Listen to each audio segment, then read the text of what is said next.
Umiinom nga, umiinom. May mga ano sila eh, may mga anak sila eh. Matulog na kayo kasi gabi na. Why are you running? Why are you running? Susunduin natin yung mga bata kung andun sila. Di ba yung last warning natin sa kanila nakaraan? Meron lang tayong titignan sa ano, sa looban. Maraming makukulit na bata, tapos sa loob ng pisonet. Tayo na ang didisiplina sa mga bata kung nahihirapan ang magulang. Kasi sa mga ganitong oras kasi, dapat yung pisonet na yan, hindi na allowed ang mga bata dyan.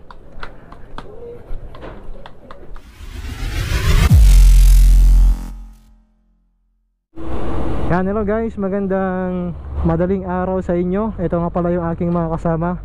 Ito nga pala si Glenn Campana. Yan, at si Sir Martinez. Hello guys. Hello sa mga taga-Tondo dyan, taga Makati. Yan. Sa Moriones Station 2, tayo sa inyo. Namimiss ko na ang Station 2. Nice. Yun. Ito naman si Police Corporal Sigyawan. Hello guys, 1403. Ayun. So tara na. Let's go. So yun guys, ikot na kami. Life is beautiful. Kaligtasan nyo, no? Sagot na po namin. At lagi nyong tatandaan, PNP, kakampi nyo. Lagi nyo pong kakampi ang PNP, ano? Lalong lalo na po dito po sa Malate Police Station. Alright, so ito po yung aming grupo ng TMRU ng Malate Police Station. And we are going to conduct na ng motorcycle patrol because yan o, mga alas 12:15 na. At baka mamaya palibot-libot na yung mga lowest elements dyan. So magbulabog tayo. Magbulabog at manghuli kung may dapat hulihin, syempre. So salamat nga pala sa aking mga kasama na very supportive sa ating ginagawa rin. And of course sa inyong patuloy po na pagtitiwala at suporta sa amin, sa mga nanonood po sa amin, I hope na nagiging inspiration kami sa inyo, hindi lang sa mga civilian, ngunit maging sa aming mga kapwa pulis din, na lalo pang sipagan at ibigay yung 100% na dedication sa pagtupad at paggawa ng o pagsagawa ng sinumpaang tungkulin, to serve and protect, ayan, mga kababayan po natin. Shout out nga pala sa batch 1403, lalo na sa class matatag 1502 sa training center dyan po sa Regional Training Center 3, Magalang, Pampanga, Santo Niño, Magalang, Pampanga.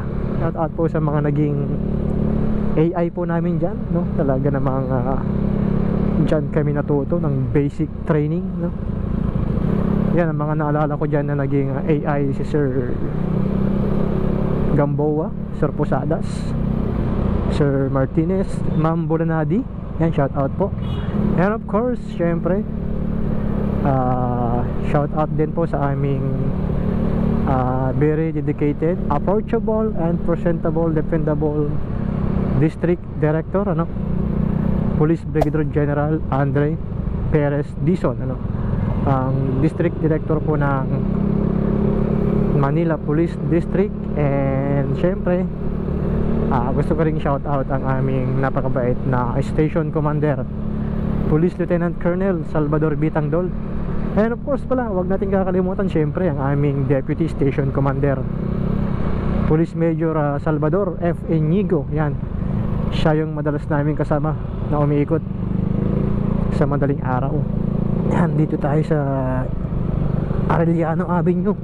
So sana walang masyadong pasaway ngayon, So, check nga natin ulit yung pisonet dyan kasi 12:20 na. sunduin natin yung mga bata kung hindi kayang sunduin ng magulang ng maaga. Ihahatid pa natin sila sa bahay nila. Kaya tayo, no? Diyan. So sunduin natin yung mga bata. Yung mga bata sa PisoNet kung andun sila. Diba yung last warning natin sa kanila nakaraan?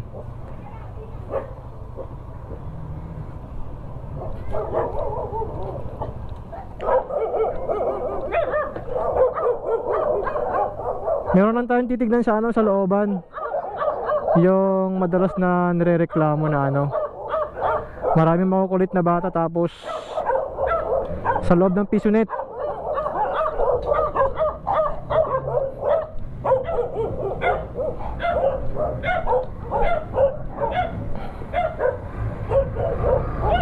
Tara.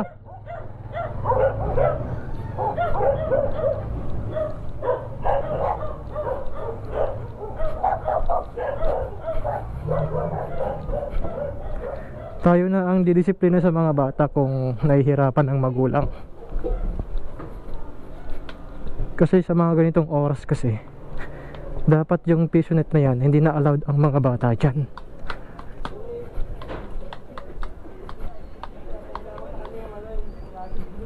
Dito. Okay, tahimik. Very good. Nakinig sa atin, So, thank you, boss. Thank you. Tahimik. So, nakita nyo naman, guys, noong isang gabi, nasita natin na may mga minor. Ngayon, tahimik na at wala na. Ibig sabihin, sumusunod yung may-ari ng business. Tahimik din dito ngayon, Ito yung madalas nirereklamo yung madalas makukulit daw dito So ngayon tahimik naman. So yun, tahimik, wala ngayon. So sana laging ganito tahimik ang paligid nyo para makatulog kayo ng mahimbing Yan, very good. Nice. Nung nakaraan dito punong-puno ng mga bata alauna. So nung nasita natin, okay naman, wala nang naglalaro ngayon. So very good. So yun guys, yung kagandahan ng pag-iikot namin, nasisita namin yung mga ganong bagay. At yun, tignan nyo wala na silang wala na naglalarong bata or even matanda So tuloy-tuloy tayo.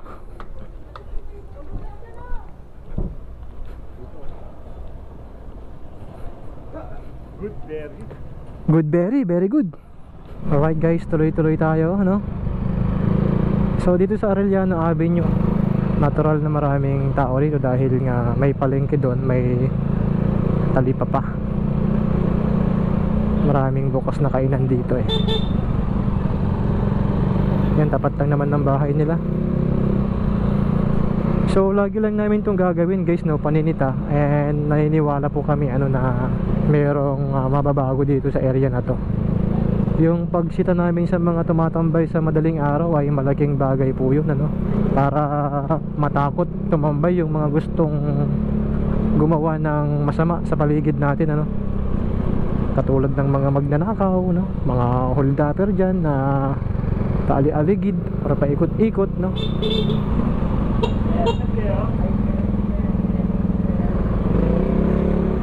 walang helmet.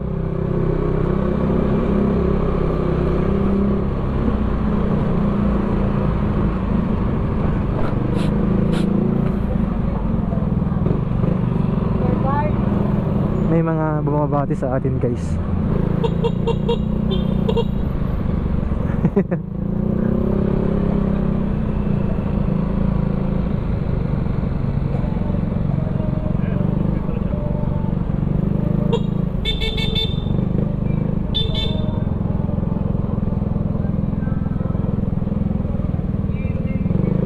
Doon sila natutulog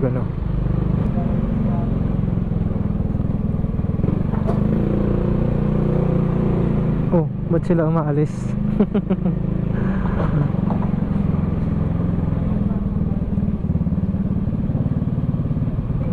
May umiinom?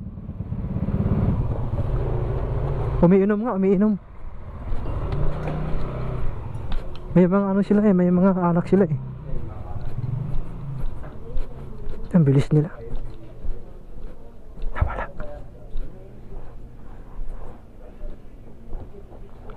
Yung pulutan nyo, naiwan nyo dito. Naiwan yung pulutan, no? Mani. Dito siya nakaupo kasi kita yung ano eh, pag may dumating. Matulog na kayo kasi gabi na po. May umiinom kasi kanina eh. Tara. Okay na yan? Sayang yung mani o naiwan nyo.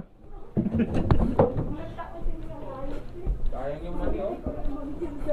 Nasa 10 piso yun. Wag na kasing uminom sa iskinita. Hindi mo pala 5. Naiwan tuloy yung mani. Kasi alam nyo kasi pag may umiinom sa iskinita, may mga dalaga minsan takot dumiretsong dumaan dyan kasi natatakot sa mga nagiinuman, di ba? Tama ba yun? Oo, tama daw, tama daw. Kaya pag may nagiinom, sabihan nyo na lang na wag dyan sa eskinita. Ha? Oo naman, nagkikita kita. Tara, tara. So nakita nyo guys, no? Itong ginagawa namin ano, ay para sa nakakarami, ano? Hindi ito para sa iilan lang, no?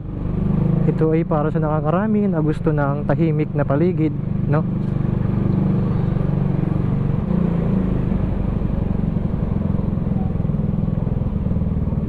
Yun, no? Luluto lang po. Oo, sige, sige, walang problema. Okay, sige, sige.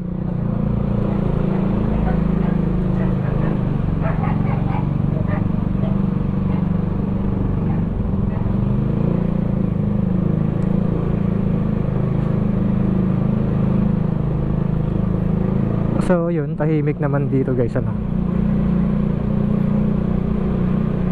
Ito yung barangay ni Chairman Ariel Dakis. Yan, shout out kay Chairman Ariel.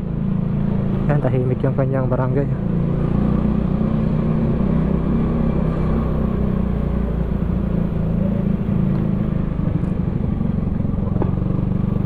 Chut! So tahimik, ano. Ayan yun naman yung ating pinagpapasalamat lagi, ano, sa ating Panginoon, no?